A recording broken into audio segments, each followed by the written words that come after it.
Welcome to the Grove Podcast, where we feature Evergreen members and their real-life stories of salvation, transformation, struggle, and hope. I'm Joy Gabbert, and today I am joined by my husband as my co-host today, Andrew Gabbert. Hello. Yep, and today we are going to be interviewing Daniel and Magen. So why don't you guys go ahead and introduce yourselves and tell us a little bit about who you are. Hi, I'm Daniel, and I am the Director of Operations here at Evergreen. I've been married to Magen for 10 years now. We have 2 kids, Ezekiel and Anna, and I am the Director of Operations, and I take care of the facility, the campus, and I also get to serve in our 101 class. Hi, I'm Magen, and I've served in a lot of different places at Evergreen, but currently I serve in the kids ministry in a 3rd grade class. Okay. Daniel, why don't we go ahead and start with you and your childhood? All right.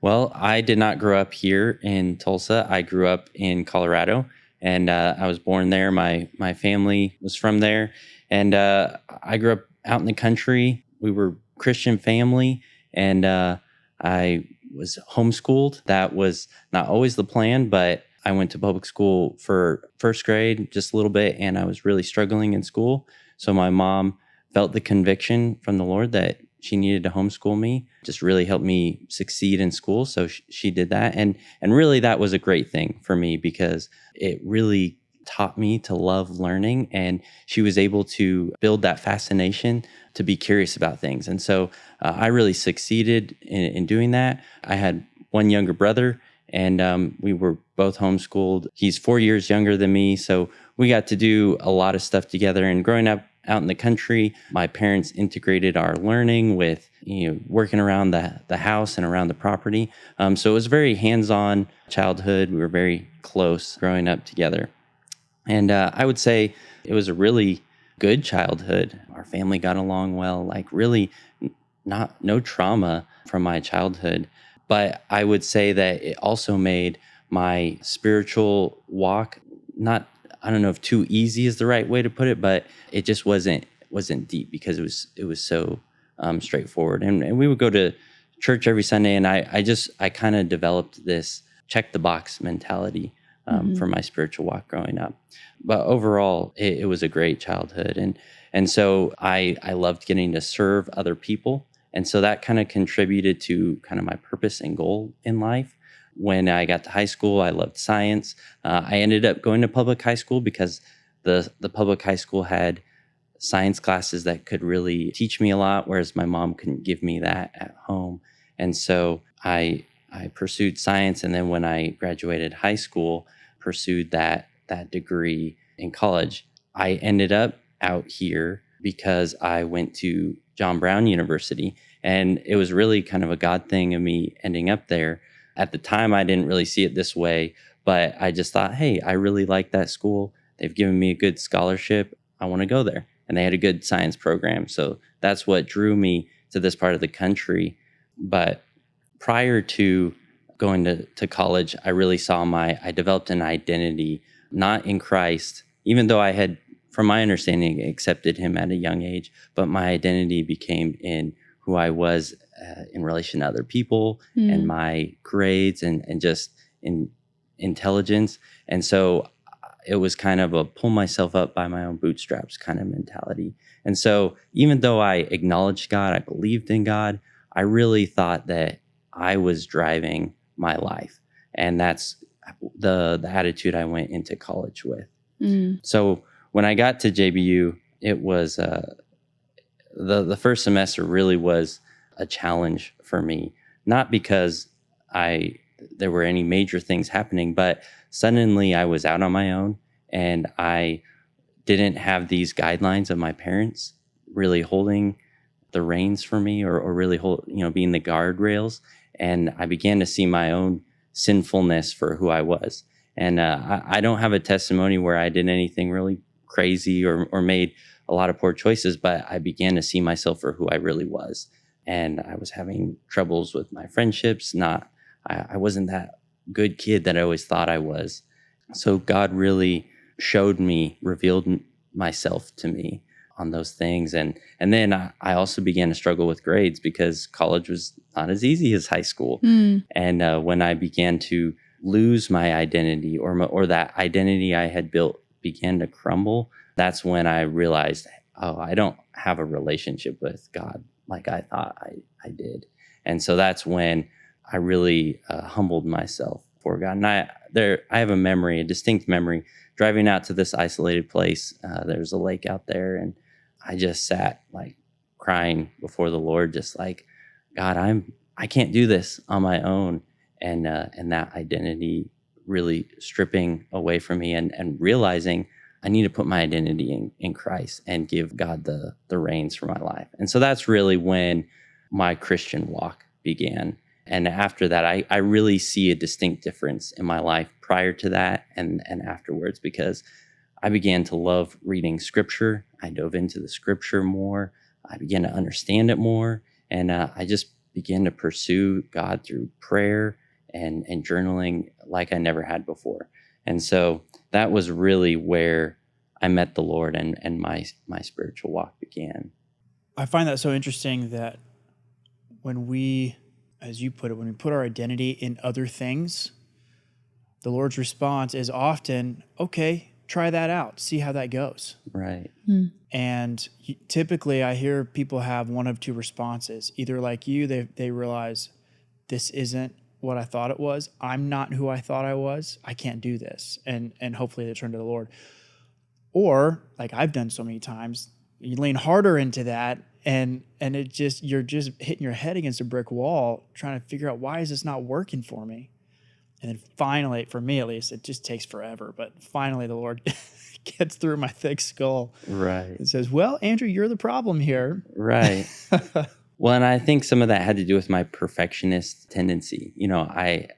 There were things that I wanted it to go a certain way, and when it wasn't, everything began to crumble, and it was like, okay, what else do I do? Yeah. And I thank the Lord that He had planted the seeds of truth in me, so that when I came to that place, I was able to realize, oh, this is what God wants from me.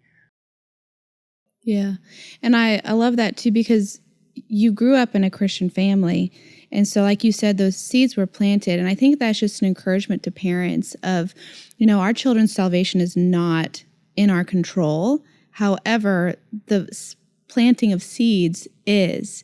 And so we need to just be faithful as parents to do that and pray for our children that one day those seeds will grow and that the fruit of them coming to salvation will happen, So that's just really encouraging to hear that those seeds were pivotal for you. Well, and, I talked about it being a check the box kind of Christianity, or just a workspace. I really am thankful for my dad, who modeled for me just how to live the Christian life. Mm-hmm. He didn't grow up in a Christian home, and so he didn't know all the answers to biblical things. We didn't have a real deep theological basis for what we did, but he knew how to love people better than anyone I've met. And that really kind of laid the foundation, because even when I didn't have the answers for things, I had seen him model Christianity, and I knew that that's who I wanted to be. And then when I was finally able to put two and two together, that it's not necessarily like my dad, I wasn't trying to be like him. I'm trying to be like Jesus. But my dad had modeled that for me. Yeah, that's good. Well, speaking of your dad, so as you're in college, then you got some news about your dad. What was that? Yeah, so actually it was prior to college. My freshman year of high school, my dad found out he had lung cancer. And so he went to the doctor. They did a lobectomy, did chemo. They thought that they had gotten it for the most part. And so that was kind of a hard period. I was still fairly young at that age. I didn't really understand everything that was going on, but I knew it was serious. But, he recovered from it and things were going pretty well. So through my high school, we thought, okay, things are much better. It wasn't till the end of my freshman year of college that he began to have some more troubles, and after lots of tests and stuff, found cancer that had come back. And so probably early 2012 began that battle again. And that was kind of difficult because here my family back in Colorado is wrestling with this, and I'm in Arkansas and that distance. But yeah, that was a real challenging time. God still provided some blessing in that. My dad ended up going to the Cancer Treatment Centers of America here in Tulsa. And so that was only like an hour drive from my school. So while I was going back to school in the fall, I was able to come and see them. Yeah. But I think one of the hardest things for that, or through that time, was just all of the treatments and everything that my dad did, because that battle lasted for a little over a year. And he was really optimistic. He really wanted to be there for me and my brother. And so he wanted to take every chance he could. And the Cancer Treatment Center, offered a lot of hope. They thought that, that they could battle this. And so they did some crazy treatments on him, and it had spread quite a bit throughout his body. But aside from that, I was thankful that I could just get to see them during that time. Yeah. But I'm also very thankful that the Lord had really worked in me prior to all that coming back, and I had a new level of faith in God, because really that's what carried me through that time. And it just strengthened my faith. Can you describe what that looks like, just what it looked like for you? What do you mean when you say that your faith really carried you through? Yeah. Time? Well, I guess in all of this, I've identified that God has gifted me with the spiritual gift of faith. And so I think that was a piece of it. I can't always explain how it is, but I just, as I walked through it, every piece of bad news that we got, or anytime I began to think about what might happen or what could happen, God just gave me this reassurance in my spirit that like things will be okay. I didn't have to know the answers. My mind would, when he was battling all this, it would be like, well, what happens if my dad dies? What would I do? All of this. And I would just stop myself. And then the Lord would give me peace and say, it'll be okay. Like, we'll cross that bridge when we get there. And that was enough for me. And so I think it really was just a gift from the Lord.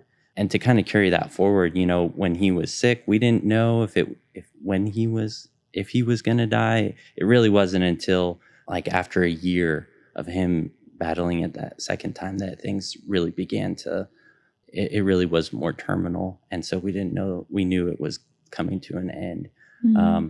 But leading up to that, you're in the unknown. God didn't give me the strength to handle his passing before I needed it. When the time finally came, the Lord did give me that strength. And that's really what I had learned through that, is like, I didn't need to anticipate all of the outcomes and how I would deal with it ahead of time. God was going to give me that when I needed it. And that's ultimately what happened. He ended up passing away the end of July of 2013. And I was home for the summer. And through that was a really difficult time. It was traumatic in some ways. But looking back, I saw how the Lord just strengthened me, strengthened my family to be able to handle that emotionally. And coming out of it, like I wasn't falling apart. There's grief and there's shock and all of that, but it really positioned me to be able to see things in a biblical light and to take what God had given me and redirect it. My life verse has become Romans 8:28, which is all things work together for good for those who are called according to his purpose. And that's really what God showed me through that, is like, yes, this was a really difficult time, a terrible experience, and something that's really changed my life. But by trusting in him and having faith, he's able to use that for good. And I've seen that since then. I always tell people I struggle to say it was a good thing that my dad passed away. But at this point in my life, I'm thankful for the story that God has given me. I wouldn't want any other story. Right. And so I can use that to glorify God and to help others. So, yeah. I love that, because, we live in a world where there is sin and there's suffering. And so it's part of our life. And like you said, God can use those for our good. And I have found that it's almost in those moments where we are struggling and grieving that we feel closer to God in a way, because our faith is being tested. And so we need to lean on him harder in those moments. And so, yeah, we wouldn't take that away, because we get to have this new level of relationship with the Lord, even though the thing that we're walking through is really awful and we wouldn't want that. We don't wish it on other people. Right. Yeah. Right. Well, Megan, why don't we go ahead and switch over to you? Let us know how you grew up. Okay, so I grew up in Tulsa. I'm a pastor's kid, but my parents did a really great job. My dad did a really great job of always putting our family first. And so while we were at church a lot, it was never because we were the pastor's family. We were at church because we loved to be at church, because that's where we learned about Jesus. And it was very natural to be here. And so my mom did have cancer when I was 5, and that ended up having a really big impact on my childhood. Even though I was 5 and I didn't fully understand what was going on, it was really hard on me because she did treatment in Dallas, and so they were away a lot. And as a 5-year-old, I didn't understand why mom and dad were gone. And I know that they did the best that they could to explain what was age appropriate, but I just missed my mom. And that really put me on a track to be a really anxious child. And so that carries through the rest of my life, even as my parents would go on mission trips, which they did often. I would worry about them so much. And, I always believed in God. I grew up at church, so I always believed in God, but I never really surrendered to him. And I wanted control of my life. And I think that's where a lot of my fear and anxiety came from, was just a desire to not have unknowns. And so as I grew up, I remember even being a 7th grader and just struggling with, what if my parents die? Who will take care of me? And it wasn't enough for people to be like, well, God would take care of you. I was like, no, who will take care of me? And I just, I really struggled. And I look back on my growing up years, and I know that God called to me multiple times throughout my childhood to himself, but I didn't see it for what it was. And so I had, prayed a prayer when I was 7 years old and been baptized. And I remembered other kids who went to camp every single year, went to VBS every single year, and got saved, over and over again. Every year. And I had enough theology to know that you don't have to be saved more than once. Yeah. And so I really staked everything on that prayer that I prayed as a 7-year-old, and was like, no, I'm saved, And so even in 7th grade at Falls Creek, I, really felt moved by the Spirit. And I was like, well, I'm already saved, so I must be called to missions. That's what you do. I don't have any other reason to walk the aisle but to be called to missions. And then I don't believe that I, in the moment, did it for the attention, but it got really positive attention. Everybody was so proud of me for being called to missions. And so that really became part of my identity, is I'm going to be a missionary someday. And there were multiple times further on, in high school, that I would feel moved by the Spirit in something, but I always remember thinking, well, no, you don't have to be saved more than once. And it wouldn't be until much later that I realized that, no, I just wasn't saved. So this, this anxiety that I had, it really came to a head when I went off to college, because suddenly I wasn't in my comfort zone anymore. And my anxiety because it was just unmanaged. I didn't know that not everybody thought the way that I did. Yeah. And so freshman year, my body had enough, and it just quit. And I became very, very depressed, and I was not functioning well. I was in such a fog. I would call my dad like once a week, and he would just tell me what was true. And he would just tell me what was true. But he had to tell me those same true things every single week, because I couldn't hold on to anything. Mm-hmm. And we tried different medications and, seeing a psychiatrist. And you said you're at college at this point? Yes. So where did you attend? I attended JBU. This Okay. was before Daniel and I knew each other. I had already started to struggle. And so I went through my freshman year. We experimented with like different medications. And going back sophomore year, well, that summer in between, I wasn't doing well, and I was hanging out with the wrong types of people. And so then even going into sophomore year, I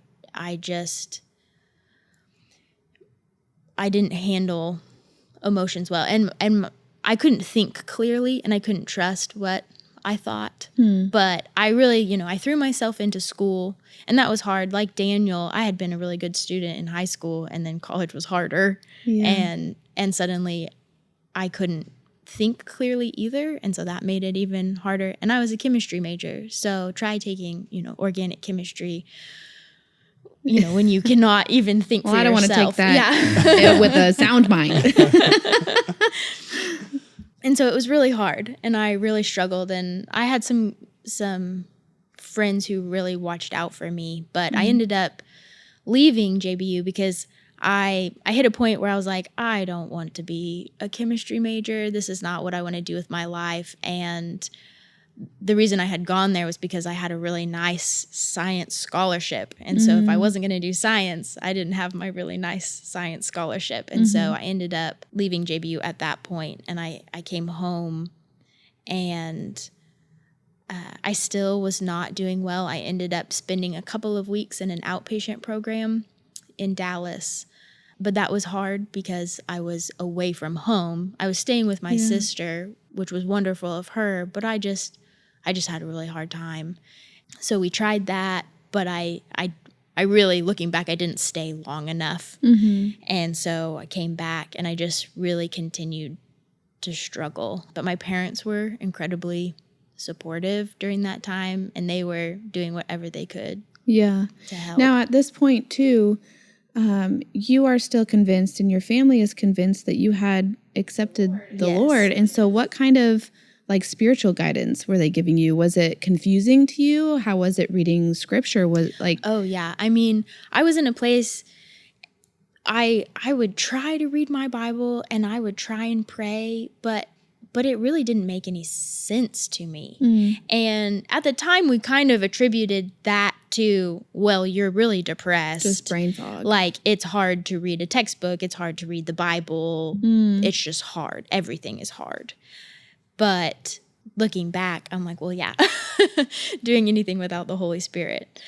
And I was, even at college, when I was away, I always went to church because that's what we do. It's like tradition almost built into you. Yes. And that's one thing, even though I couldn't think straight, there were times that I was still doing habits that were correct because this is how I grew up, And so I think that was really important that my parents did that. So I did leave JBU. Daniel and I had just met that fall semester before I left, and had just kind of hung out with the same group of people a few times, but then I left. So that was the end of that. Yeah, I was a biology major. So we were both in science, but we were taking different classes. It wasn't until both of our sophomore year, that I joined the same scholarship program she was part of. And that included a lot of like study times together. And that's also when I took organic chemistry, and that will forge bonds between a lot of people. But that's how we ended up meeting. Was it love at first sight? Well, I certainly thought she was cute the first time I saw her. Yeah.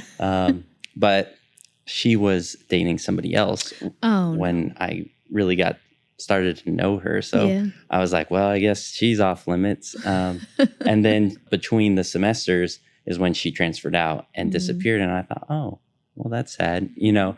But at this point, we were just acquaintances. Sure. Yeah. So it wasn't until that the following spring, this is 2012, spring of 2013. Spring of 2013, yeah. I came back to visit a friend. Yeah. Okay. I visited JBU. We ran into each other in the student center.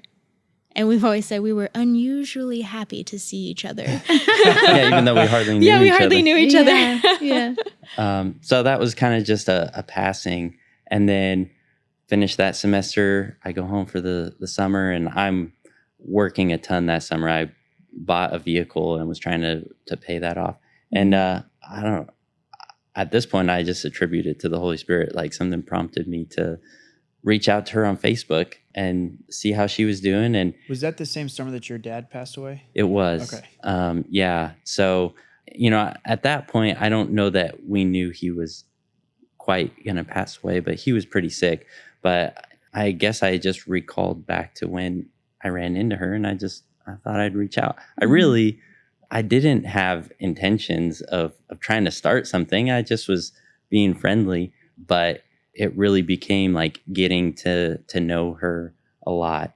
And, you know, at the timing of everything, my freshman and beginning of sophomore year of school, I had lots of friends that were girls, and I even dated a girl briefly. And, you know, initially it was like, oh, the relationships, you know, figuring out. And I kind of hit a point where it was like, all right, I'm done with this silly stuff. You know, I'm just looking for a serious relationship. And it was like after that, that's when I ran into her. So like my headspace wasn't even there. Yeah, you weren't like thinking of, I want to date. Right. I was just thinking about the future. And so we just start talking and just getting to know each other over message, because she was in Florida for the summer at Beach Reach kind of thing. Well, it was, called Kaleo through Stumo. And I had kind of hit the same point because I had dated and I'd had, you know, boyfriends before, but, you know, I was really depressed my sophomore year, and I dated this guy, and he, throw him under the bus, he broke up with me while I was at the outpatient program. And I thought, well, good timing. But looking back, I understand why.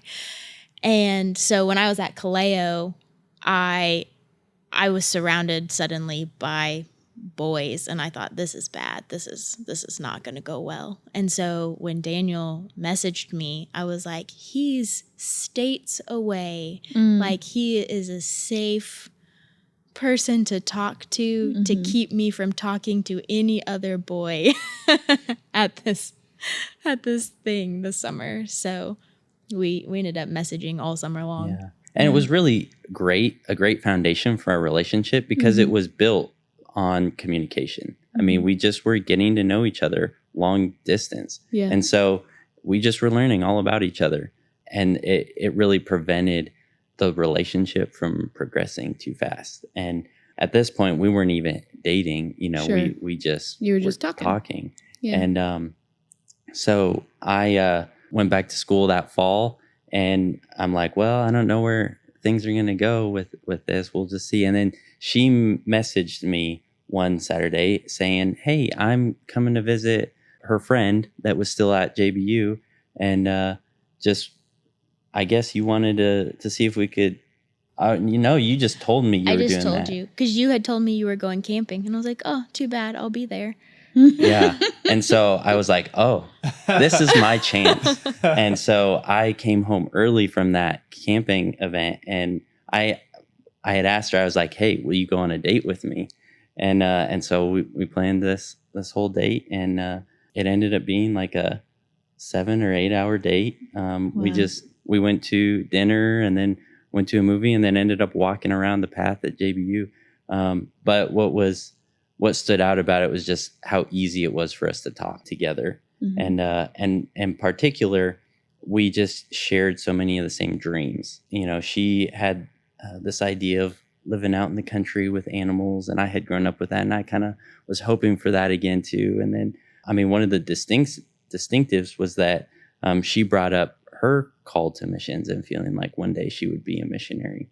And the Lord had actually been working in my heart leading up to this. The past year, I was going to a church and in Siloam Springs there, and a missionary came and spoke. And it was pretty dull and drab, but I just remember sitting there listening, and the Lord just almost pulling me out of this experience, this out of body experience almost, where he just spoke to me and said, would you be willing to do anything for me? Would you be willing to do this for me?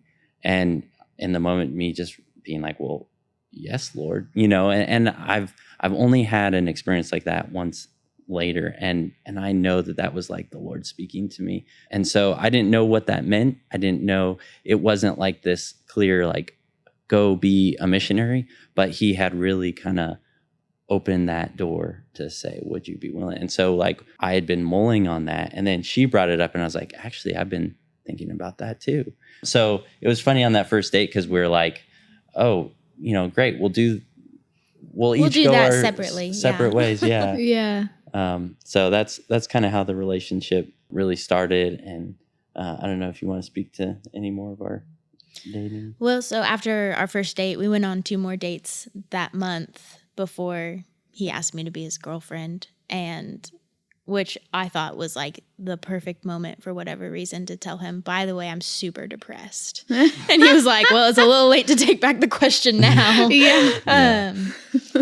But honestly, after that, my depression got so much worse. And because we started dating in September of 2013. And I was already in a downward spiral, and it just was accelerating. My medications that I was taking were not working. And throughout that semester, I got to the point where I was suicidal, and I was in a lot of self-destructive tendencies. And Yeah. I was just in a place where like I was so numb that I was doing self-destructive things just to feel something. Now, so you weren't at JBU, so where were you then? I spent that one semester at Oklahoma Baptist University. Okay. And so that made it hard, because suddenly I was a transfer student. I didn't have any friends. You didn't know anybody. Yeah. So my parents really worried about me, because there was nobody there to keep an eye on me. I didn't know anybody well enough, and I was too depressed to really make friends. And now you started dating this guy who now we're 4 hours apart. So that was kind of challenging. And really, so as the first couple dates, everything was great. We make it official. And then the relationship just got really challenging, because of the depression and everything. And so there was a point shortly after that where I was wrestling with it and was like, okay, Lord, like, is this really the right person for me? And I really spent some serious time in prayer, just like, God, I think this girl's really cool. Like, I think there's a lot of future, potential here, but there's a lot of barriers, is this right? And he just really gave me a peace and an assurance, because I really focused on that prayer time. And I walked away from that just saying, okay, like, we're going to walk through this. We're going to figure it out. And so I was kind of committed after that. Yeah. So what were your conversations kind of like then together? Because you said it was a struggle. There's this girl who's depressed and you're dating. So what were those conversations like? At first, I was really not committed, because I was so out of my mind that I was like, well, this will just be like every other relationship I've been in. Like, who cares? So was it like self-sabotaging? Yes. And the relationship was on the brink of ending. And I had a moment of clarity, which I can only attribute to God, where I thought, I actually don't want this relationship to end. Like, I don't really want this to be like the other ones. And so I told him that. And we were in a place where I was like, you do what you've got to do. Like, I get it. But just so you know, I don't want to break up. And that's when, he really prayed about it. And really, I wouldn't have faulted him at all for walking away, but he stayed. Yeah. Were you aware of the depths of her depression? I was, maybe the first couple weeks, not so, but as very quickly after it became more and more apparent, especially as, she would call me struggling with things and just self-worth and even like, she talked about being suicidal. She would oftentimes call me and I would listen to her spiral, and I was trying to help talk her off the ledge. It got to a point where I was actually in Little Rock at a science conference, and she called me and was not safe to be alone. And so I called her parents and said, you need to go be with her. And they did. And, at that point, that's when it was like, okay, we need to do something. Yeah, different. It was close to the end of the semester. My parents spent, I think, the last 3 weeks of my semester staying in a hotel so that they could keep an eye on me. They would trade off because there was nobody else there to watch it. And they were like, we just want to help you finish out your semester and then we're going to bring you home. But they, like, I was, I would be in their hotel room with them and they'd be like, do you need to let, like, your roommate know that you're not coming home? And I'd be like, no, they don't care, and they're like, great. So they brought me home after that semester, and it was the next, in like January, that I started neurofeedback therapy for the depression. Okay. Tell us a little bit about, like, what is that? Neurofeedback it's a type of therapy that impacts your brain waves. And, for me, it was highly effective. I spent about 6 months doing this therapy, and about halfway through, the fog started to lift. And I went to my psychiatrist and I basically said, tell me how to safely wean off my medicine or I'll do it by myself. But as I started to wean off medicine, like, I was still okay, and it was things like I started to feel myself again, a way that I hadn't felt in at least 3 years. And I don't know, I could wake up in the morning and be happy for no reason, up until that point. I think some people who haven't experienced depression think that you are sad all the time. But I see it as, when I was depressed, it wasn't that I was incapable of being happy, but I had to have something to make me happy. There was no just like happy neutral. I was either sad or something was actively making me feel better. And so when I, through the process of the neurofeedback, I could just like be happy and be pleasant, and that was getting easier. But also, as the fog of the depression lifted, we saw all the anxiety that was underneath. And the negative thought patterns that contributed to it. So in our reflection on it, the neurofeedback didn't cure her of it alone, in my opinion. I think it really helped lift her out of that fog, give her the ability to kind of process her thoughts. And as we talked together and worked through situations, I began to see in her this negative spiral of thought patterns that she would have. And we could actually stop and talk about it because she was not just in this fog. And so part of it was working through those thought patterns and saying, hey, that is not true.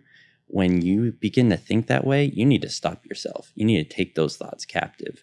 And I think that really helped contribute to her not only coming out of the fog, but staying out of the fog. Yes. And it was about halfway through that I realized I do not have a relationship with Jesus. Like, I have always believed in God, but I have never surrendered, and I have never actually let him be Lord of my life. And so it was at it was about halfway through when I could think clearly again that I finally said, okay, I don't want to be in control of my life anymore.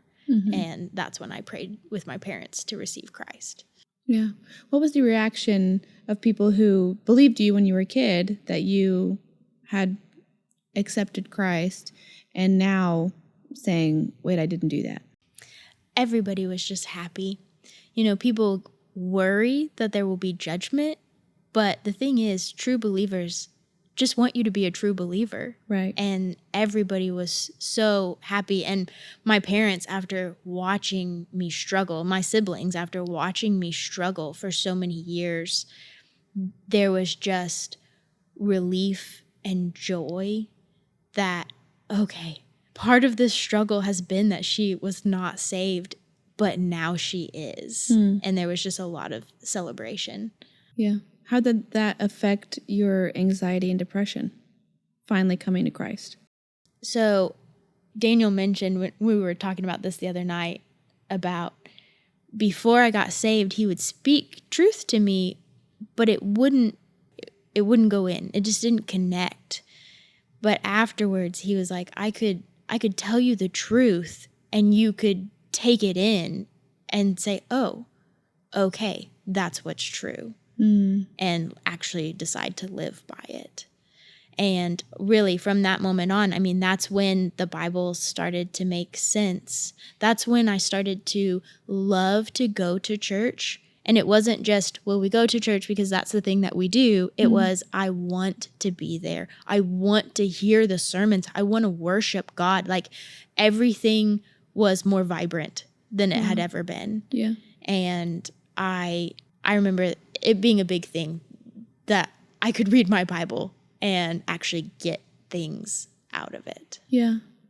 What might you say to somebody who is in the middle of depression and they're listening, they found your story, they're listening to that, and maybe they also realize that maybe they didn't surrender to the Lord, or maybe they are a Christian, but they're just in that dark place. What might you want to say to somebody who's there?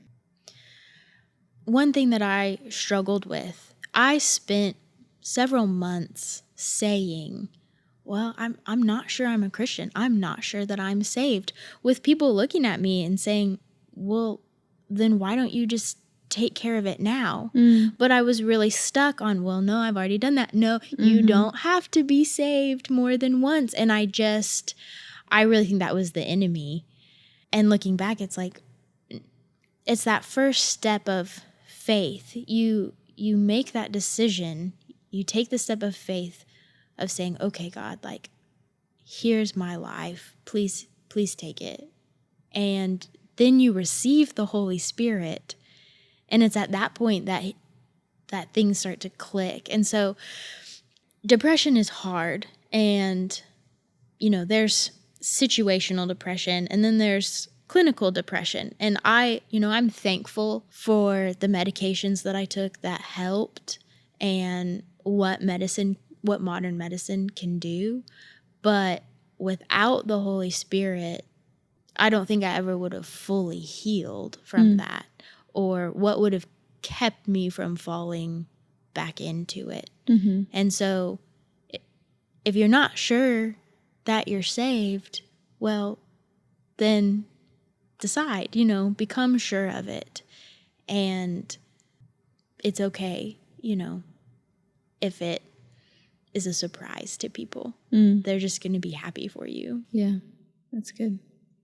So you guys are dating, and now your girlfriend says, I'm a Christian. Yeah. How was that for you to be like, wait, I thought you already were? Well, I was just thankful. Yeah. Like she said, because she had made some comments that was like, well, I don't know if God is real. And I was like, of course you do, So there was some subtle doubt. I was like, you're not so sure about your faith. So when she finally did say, I haven't been a Christian, like I'm accepting Christ now, I was just thankful. I was happy. I was like, great, we've got it resolved now. Because we were already pretty serious at this point. And so I was like, I really need to see her serious about this before I can propose or, consider marriage. So we were thankful for that. And I mean, we dated for, was it even a year? It was over a year before. A little over a year. And then we finally got engaged. And so that was beginning of my senior year that we got engaged. Okay. And then kind of fast forward after that, you are at Rogers State. My third college. Trying to finish school. So I'm finishing my degree at John Brown University. And I was pre-med there. So it was time for me to look at med school and all this and just everything that dealing with my dad. And I took an internship and just the Lord really showed me a lot of things of like, I'm not sure I'm supposed to go into medicine. I don't feel solid about this. I don't feel confident in this decision. Yeah. And I was really nervous because I was so invested at that point. Like I'm a senior. And so I finally had to just say, okay, I'm not going to go to med school. I don't know what I'm going to do, but I'm engaged at this point. And I was like, well, Megan, I don't know what I'm going to do, but I don't think I can go to med school. And she was just relieved. I was so relieved. I knew that if he wanted to go to med school, that he was smart enough, that he would be committed enough to do it. But that's the thing, he was wavering on the commitment. And I was like, okay, we can't do this if you're not sure. Yeah. And if you're not like ready to give 100%. And I had also had a conversation with someone whose husband was a doctor and they had done, all the med school and all the residency and talked about how hard it was. And I was at a place that I was like, I don't want to do that. That sounds horrible. Yeah. So when he told me I'm not going to be a doctor, I was like, oh, thank the Lord. Yeah. But you finished your degree. I finished my degree. So I thought, well, I'll go into some sort of science research or food science or something. So I began to work on that. And I knew we had planned to get married right after I graduated. She had another semester of school, so we were going to have to stay in the area. So I began looking, and my degree had not really prepared me for that kind of work. And Tulsa is not really a science hub. So we end up getting married, and I don't have a job or anything. She fortunately had a part-time job. I'm just thankful her parents let me marry her without any job or prospects. But God was good, and he taught me a lot through that time. I spent the whole summer after we got married. This is 2015, just applying for jobs. I mean, she'd get up, go to work or class or whatever she had, and I would just spend the whole time applying, going to interviews. And you guys are Evergreen members at this point. Yeah, we came while we were engaged. I began coming over here on weekends to do wedding prep, and then we'd go to church. So we were invested at Evergreen. So I apply. I don't have any prospects. We're like 3 months into our marriage, and I'm like, Megan, I got to at least just get a job at Reesers. And I almost took a job at Reesers, but the Lord gave me confidence. Just wait, just be patient. And he ended up opening up a door for me to work in oil and gas, doing logistics. They didn't even have an open position. They were just like, hey, we have a trainee position. We think you might be a good fit. You've studied science, so you must be smart. And I was like, okay. Yeah. So I did that, and it ended up being a great fit. It showed me how much I love logistics and business. And I ended up working there in pipeline logistics for 3 years. And it was really instrumental in just paying for our student loans. When we got married, we knew that missions was on the horizon at some point. We didn't know when, we didn't know how, but we knew that we had student loans and those had to get paid for. So we worked really hard those years. We thought, well, man, it's going to be like 5 to 8 years before we get these paid off, even focused. I mean, we lived pretty frugally. Very frugally. I think the first year or, right when we got married, our grocery budget was like $80 a month. It was wow. I don't even think that would be possible today. Yeah. Rice and beans, basically. But rice, beans, and chicken. We were focused on getting those loans paid off. Yeah. And the Lord just provided so well through that job and just other means. And we ended up paying our student loans off in like 2.5 years. And so that was really neat to just see God provide. And so we got to that point and was like, well, I guess it's time. And so we applied to the mission board and began that process. We had some mentors that had done a term with the board, and so they really helped walk us through that. So you guys applied to the Journeyman program, right?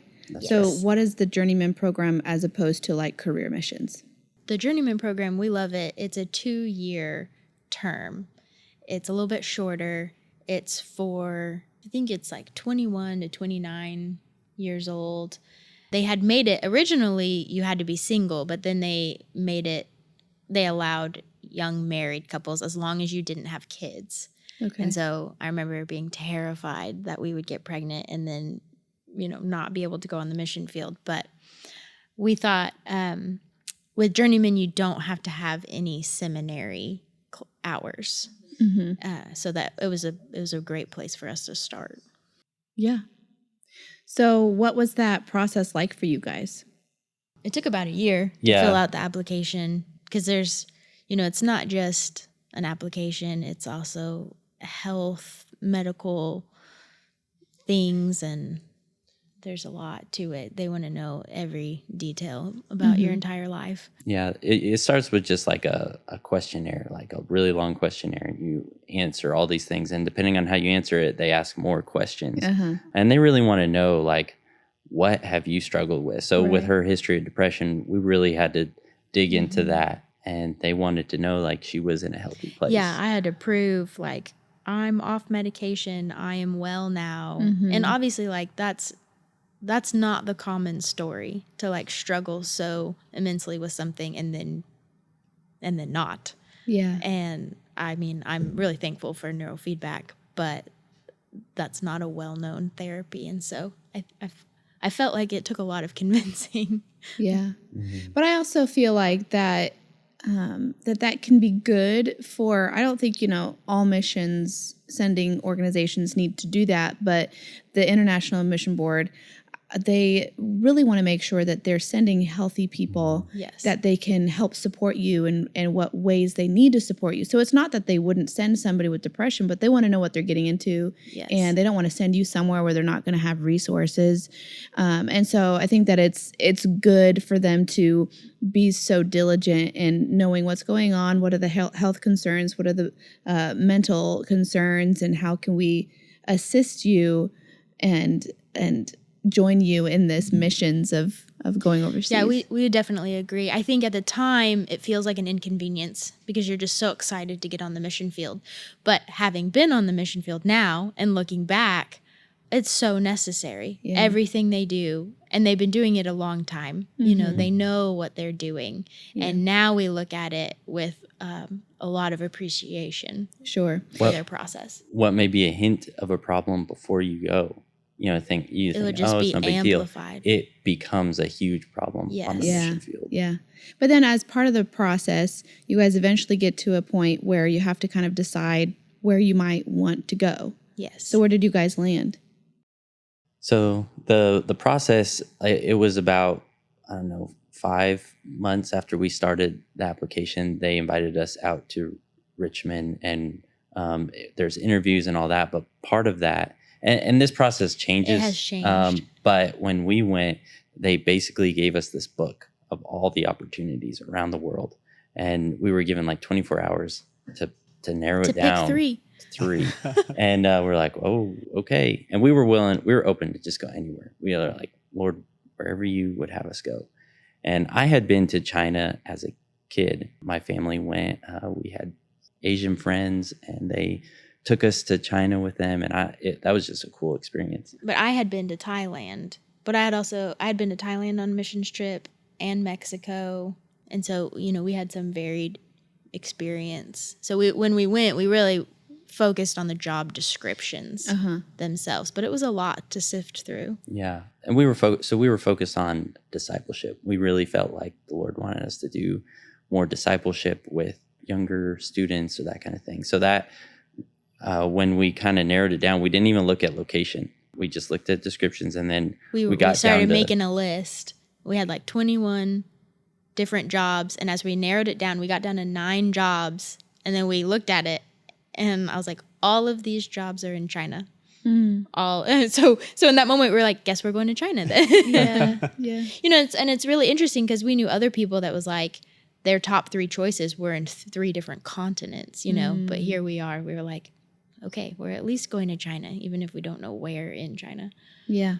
And we didn't really have any relationships with missionaries, so we didn't have anywhere to start. We were just starting from ground zero. But a lot of other people had connections from prior mission trips that they went into that, and they kind of started from there. But it was quite a process to determine that. So they have you put down your top 3, and we ended up getting our number 1 choice.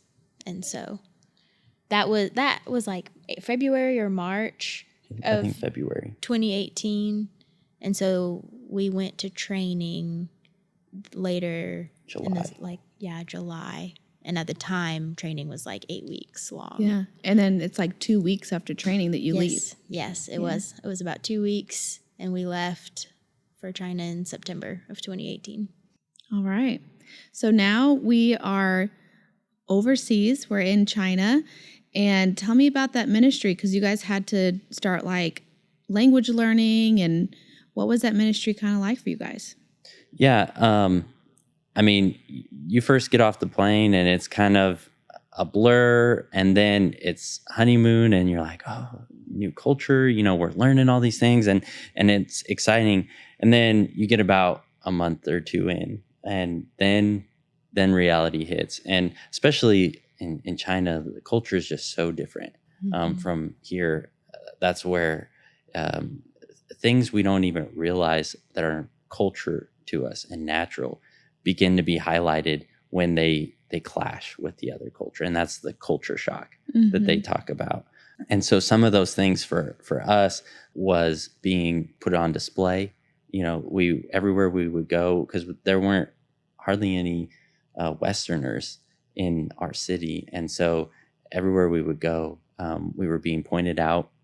Little kids People would just stare at us. Yeah, people would stare at us. The little kids would point and yell us out to everybody within earshot. And so that was really a challenge. And even just the culture, like we are Western students at this school, and they kind of want to put us on display. They're proud that they have these students here. So we had to oftentimes get on stage in front of hundreds of students and recite poems or do these things, which both of us are very not on the stage kind of people. And so that was very like my worst nightmare. Very challenging. But that's part of missions, is being flexible and being able to do that. But that was some of the challenge doing that.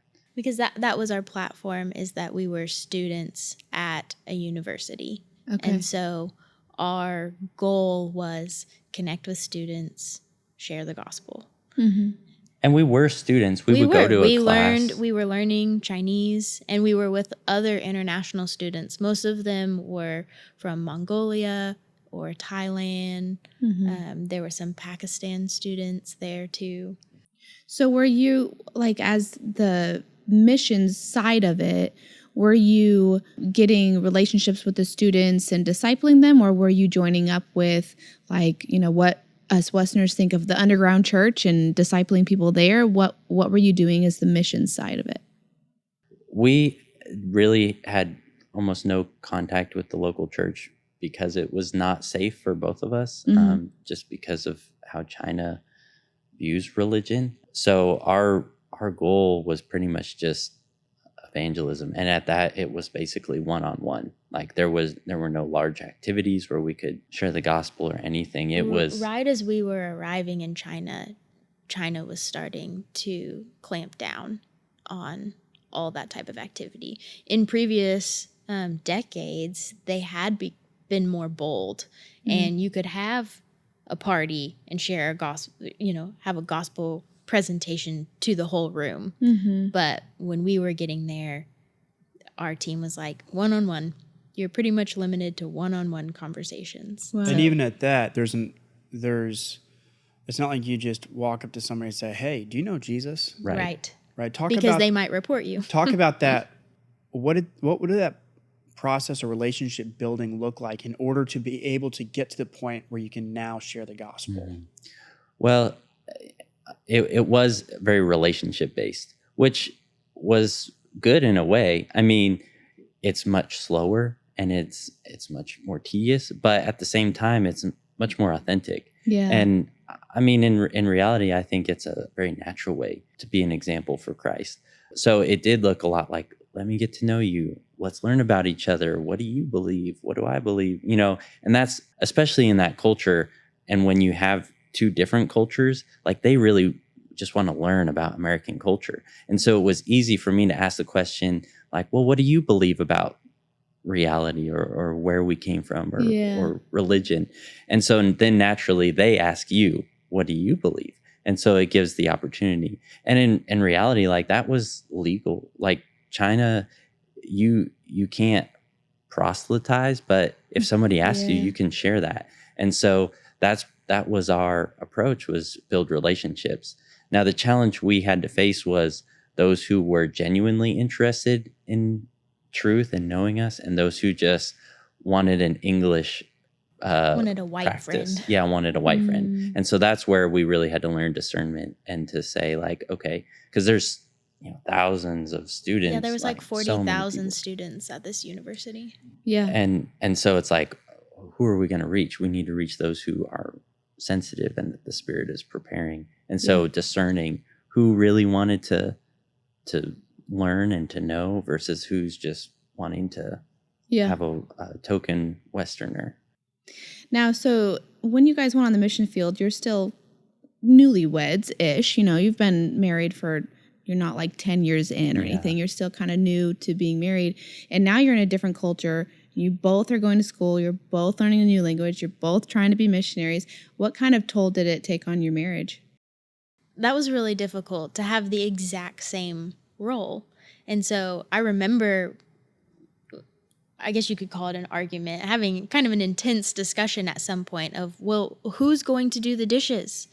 You're trying to meet with someone to share the gospel, and so am I, Yeah. So who has to stay behind at the apartment and clean up? And it was just difficult because suddenly this was our job. I mean, it's a job, with the board. And how do we navigate this, and how do we still take care of each other? And we did eventually get into a rhythm, but it was hard because we were together 24/7. And so we reached a point where it was like, we have nothing to talk about.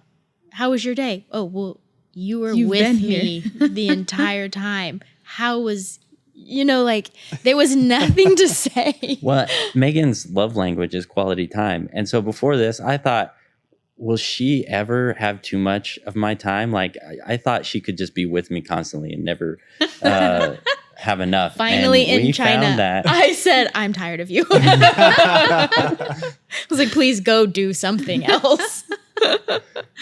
So yeah, that was a challenging time. And I think it really helped improve our communication. It helped us just focus on each other and what we needed. And even just being under the stress, like that amplified all of it as well, because not only was it stress of culture shock and just being in a different culture. I mean, you walk out your door and it's stressful just because it's so different. I mean, you walk everywhere, you can't read. I mean, imagine being illiterate and the stress that adds to complete what you need to complete. Sure. And then communication, and then always wondering like, who's going to point me out? Who's going to stare at me? What awkward situation am I going to have? And then even the stress of like living in this country where we are constantly surveilled and they're watching our every move. And, that added a layer of stress too. So all of that piled together really put a lot of tension on our marriage. So those little things were that much bigger. Yeah. So how did you guys come to an agreement? I just find it interesting because marriage is already hard. And the Bible is clear about, the husband and the wife. And there are, not that the woman can't work, but there are roles within marriage. But now you guys have the same role within your job. So how did you work that out? We got to a point pretty quickly. I think Daniel was having a lot of success meeting with guys, and he was having some really productive relationships. And I just had less. And so I started to walk in that more supportive role, and we started to host people in our apartment. And so I could really step into that role of wife. I'm going to cook dinner. Daniel, you sit there and talk with this friend, and I'm going to do the dishes while you continue to sit and talk with this friend. And I really became a more support role to facilitate good conversations that Daniel could have with his friends. And not that it was never, I mean, I had girls to our apartment, and Daniel would help with that so that I could pour into them. And so there was some just like back and forth, Sure. And we just had to be real clear of like, oh, by the way, can I invite so-and-so to the apartment for dinner this night? And I think, we had kind of work hours. And so we had a school day. And so we would schedule like, oh, I'm going to go have milk tea with this person, and you're going to go have milk tea with someone. But we pretty much, grouped back up at dinner time and would spend evenings together.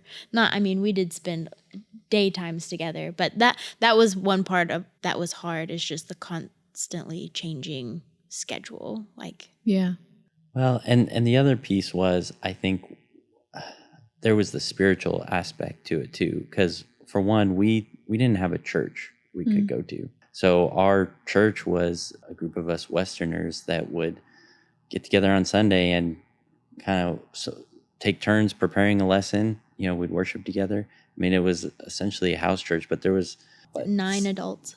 9 adults and then some kids. So it was pretty limited. It's really where we got our philosophy or approach to life groups, and how it really was an effective life group. But it was hard as a church, because we're used to being fed from the pulpit and receiving a lot of meat from there. And so during that time, I think the Lord really taught us how to feed ourselves, because we were so spiritually hungry. And so I learned how to dig into the word like I never have before. And all of that really ended up contributing to our marriage. It helped us, whether it was just to have patience or to know how to accommodate situations, or just kind of have the grit to get through it. That spiritual element was significant. Yeah. And we really were stripped of a lot of things. I mean, just trying to be selfless during that time. I think we learned a lot about trying to care for one another and not be selfish. Yeah. Well, yeah, we always say, marriage is as hard as you are selfish. And that really became true in China. So then at some point, you guys get to kind of take a vacation, a respite. Tell us about that moment. Yeah, so we were supposed to be there 2 years, and each January, or it's Chinese New Year, everything would shut down. That's the way their culture works. Not like Christmas here where stores are still open. I mean, everything shuts down, even the buses. Yeah, you can't take a bus. So we were like, well, we don't have any friends inviting us anywhere.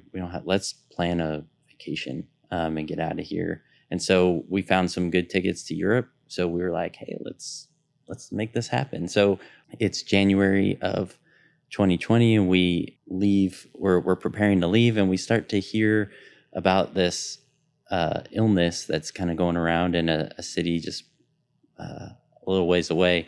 And then we're like, well, hopefully it doesn't interfere with our travel plans. Let's get out of here. And so we go, and we're enjoying our time in Germany. And then it kind of keeps getting bigger, and we hear that like it's spread to Europe, and we're like, oh well, that's interesting. And so we go on to Italy, and then at that point it had really blown up. This, COVID, it was obvious that it was spreading around the globe, and so we get told that we can't go back. At this point, China began shutting the borders and revoking visas. Yeah. So the board evacuated our team and they said, you don't go back to China, change your flights and go meet your team in Taiwan. And so we did that, and we were thinking, well, they told us they thought, Like, well, it'll be a couple weeks. Yeah, 2 and weeks. It'll blow over and you can probably go back. So we landed in Taiwan.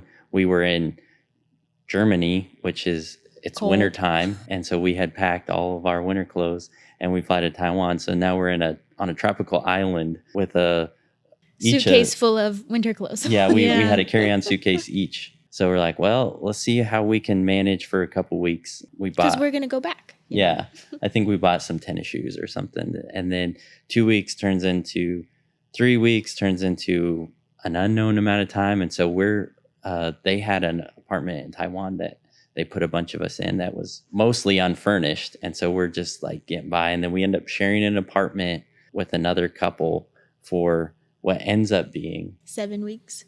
7 weeks, yeah. Wow. And so at that point, COVID is just really spreading all over, and Taiwan begins to start shutting flights to America off. And so we were told that we needed to be in America in 10 days before the flights get shut off and that our term was ending. So we were supposed to be in China until July, and instead we spent almost 2 months in Taiwan and got back to America right at the end of March. Yeah. Now, we kind of skipped over this. The leaving China, it happened earlier than expected. However, you guys you weren't as sad as maybe the rest of your team because you had already been feeling like maybe your moment there was going to be coming to an end. So tell us about that. So the summer before, in the summer of 2019, our team leaders had asked us to pray about staying a third year. And so already we had been saying, okay, God, like, what do you want us to do? Are we supposed to stay here longer than our 2 years? And through just a lot of prayer, we felt really conflicted. But in a quiet time I was having, the Lord gave me this verse out of 1 Samuel 15:22. Then Samuel said, "Does the Lord take pleasure in burnt offerings and sacrifices as much as in obeying the Lord? Look, to obey is better than sacrifice. To pay attention is better than the fat of rams." And I became completely convinced because I believed that I had it in my head, like, staying in China would be the noble thing to do. It would be the sacrificial thing to do. It would be so much less selfish of me to stay in China. And then I came across that verse and the Lord was like, I'm not asking you to stay in China. I'm asking you to be obedient and you're going to go back to America because I have something for you there. And I went to Daniel and we really prayed about it, but that was pretty much it. And we knew, okay, we're not supposed to stay a third year. And at the time I was like, okay, God, why did you tell me this so early? Mm-hmm. Like, now we have to do a year, just knowing that, like, you have something else for us in America. Yeah. And so there was a little bit of a mental game there in that fall semester of like, okay, like staying faithful. Yeah. Staying faithful while we're here, while constantly wondering, but what's next? Like, he has something for us next. What is that going to be? Yeah. And so then when suddenly we were going home and we were not finishing our term, we were sad, and there was grief that came with just the suddenness of leaving. But we knew that we weren't staying in China. We knew that God had something for us in America. And so it was very gracious of him to tell us that ahead of time. Yeah. So tell us about your return to America then. Yeah. So in knowing that we weren't going to stay, we began to think about, okay, what am I going to do? And Michael had actually already approached me about at the end of our term coming on at Evergreen and taking on the facilities role. And I was really intrigued by that because it was very logistical.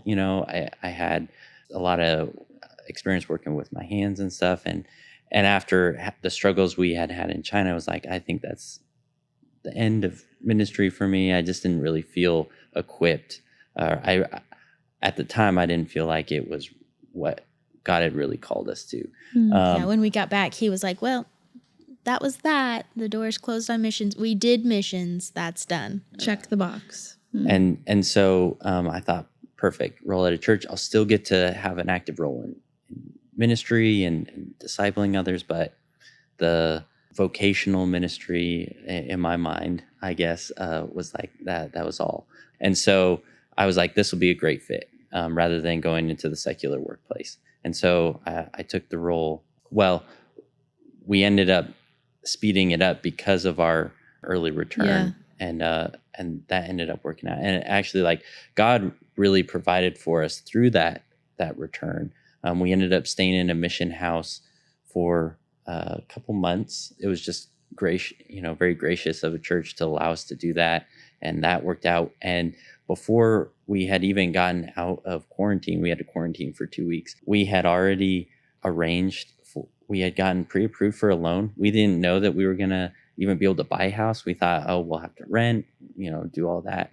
But a lender was like, no, you can qualify. And so we were able to pre-approve and then began looking at houses. We got a call from a guy here in Tulsa who had previously been a missionary in China. And he called and he was like, hey, do you guys need a realtor? And we were like, maybe. Yeah. And so he reached out to it just like fell in our lap. So, and within like less than a month, we were under contract with a house. So the Lord just really provided for us in that way. And then I started work at Evergreen. So it was pretty cool. And that's when we got pregnant with our first child. Okay. It was that summer. Yeah. So how was the decompressing from China, like where you probably barely really got used to the culture there, but then coming back to America? Was there some culture shock the opposite direction? Not as much as you might think, partly because we were not in like a third world country. They had ginormous shopping malls where we lived.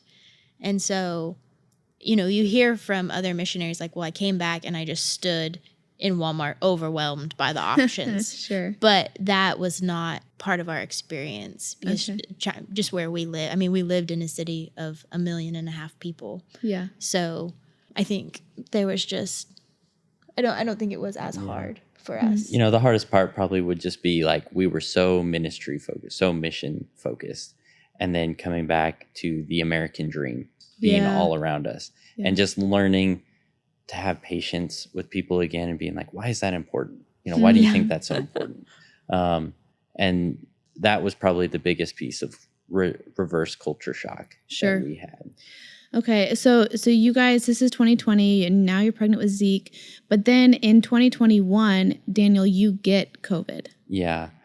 So, I was pretty young and healthy, and we, like most people ended up getting COVID. We got it, and at first it was like, oh, it's just a normal sickness. But then for me, I ended up having a fever, really high fever, which ended up lasting like we 9 days. We could not get it to go down. Yeah. I mean, I was just cycling ibuprofen and Tylenol, and his fever would not break.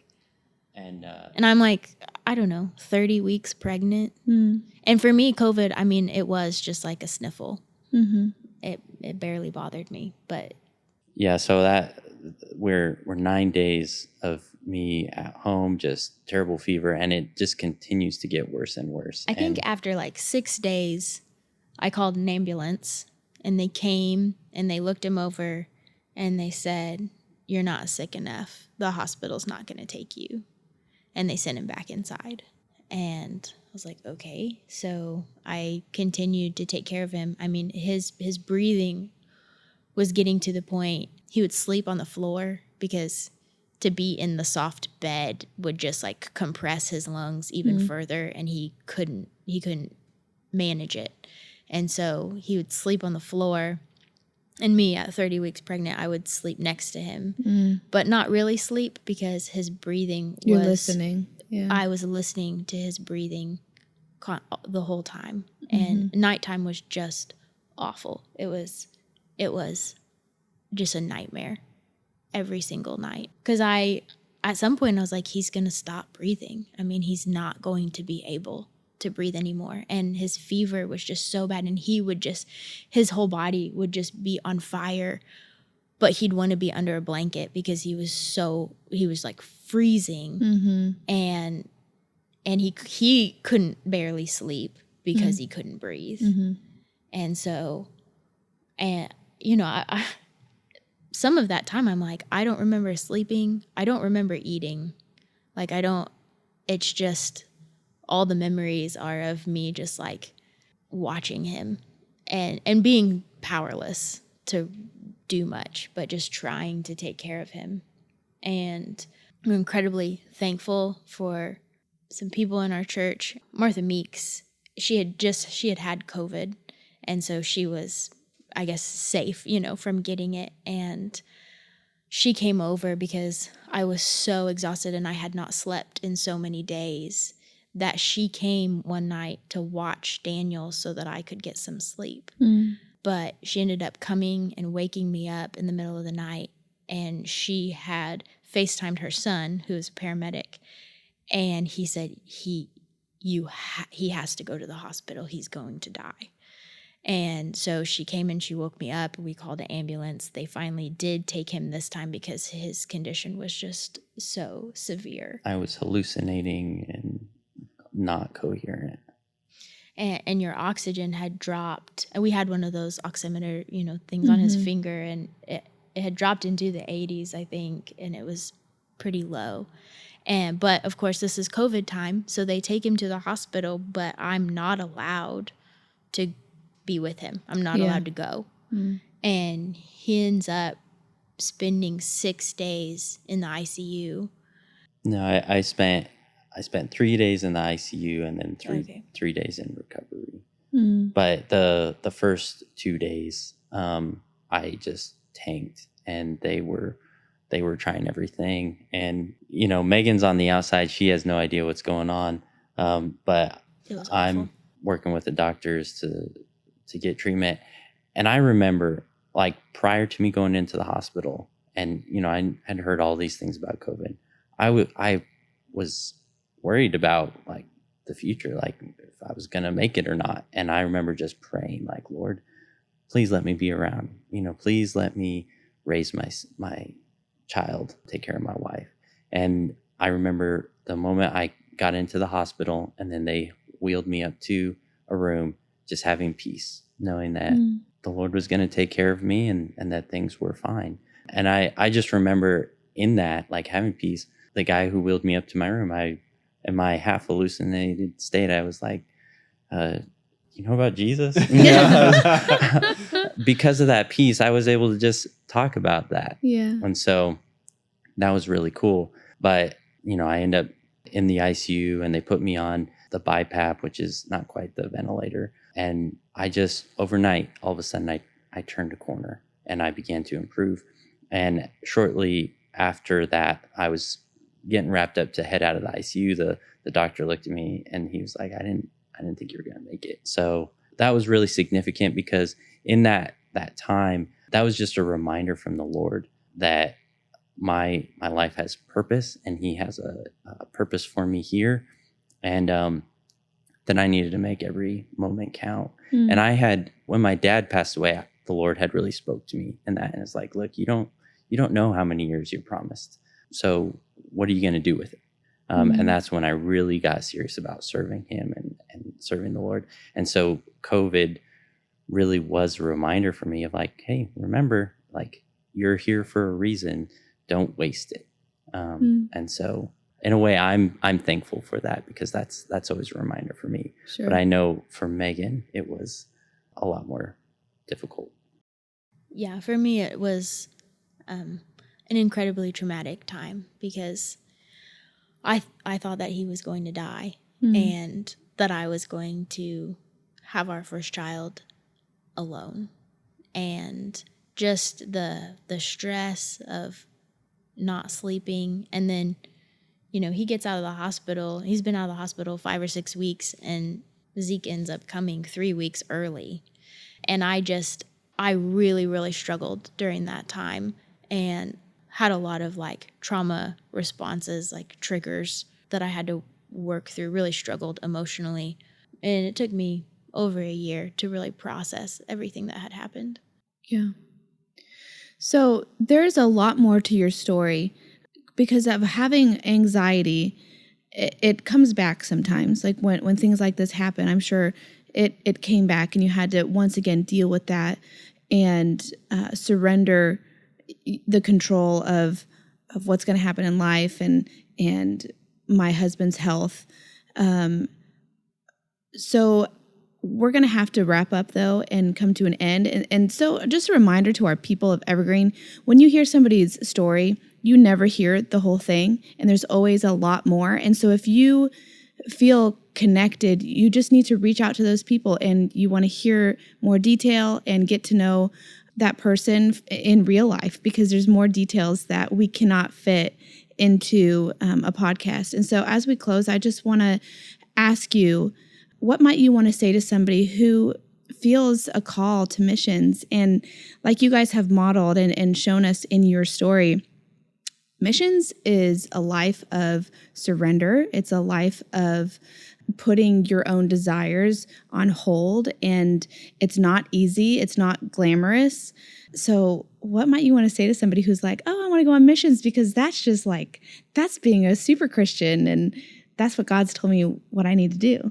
Yeah, I would say that if you think you have a plan for your life, if you think you have God's plan for your life figured out, I would rethink that, because it really, God just shows us the next steps usually.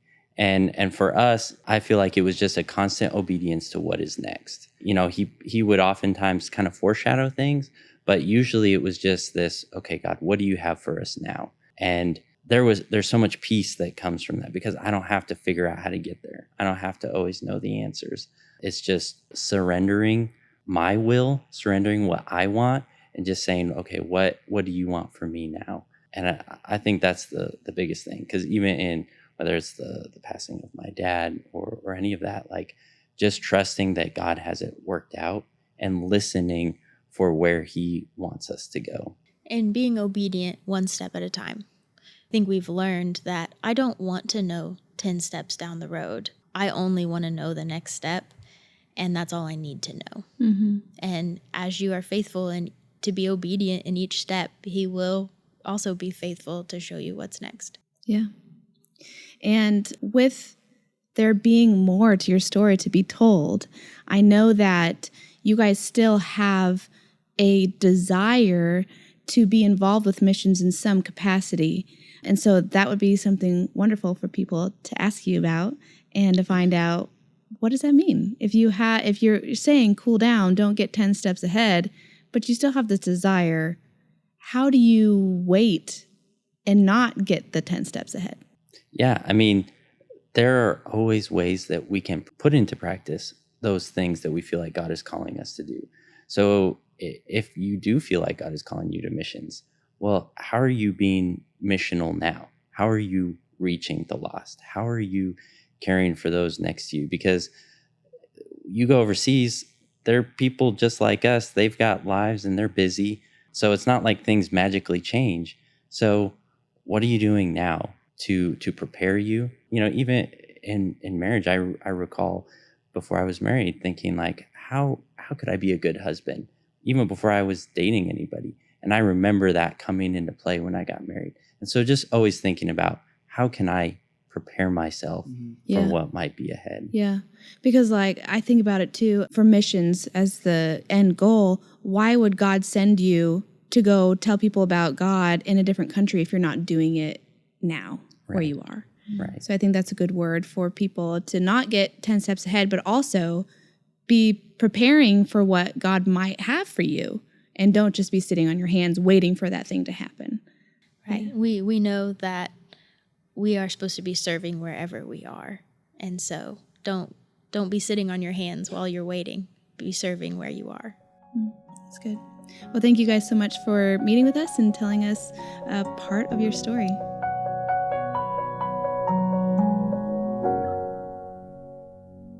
Thank you for tuning in to today's episode. If you would like more information about our church, please visit our website at evergreenbc.org.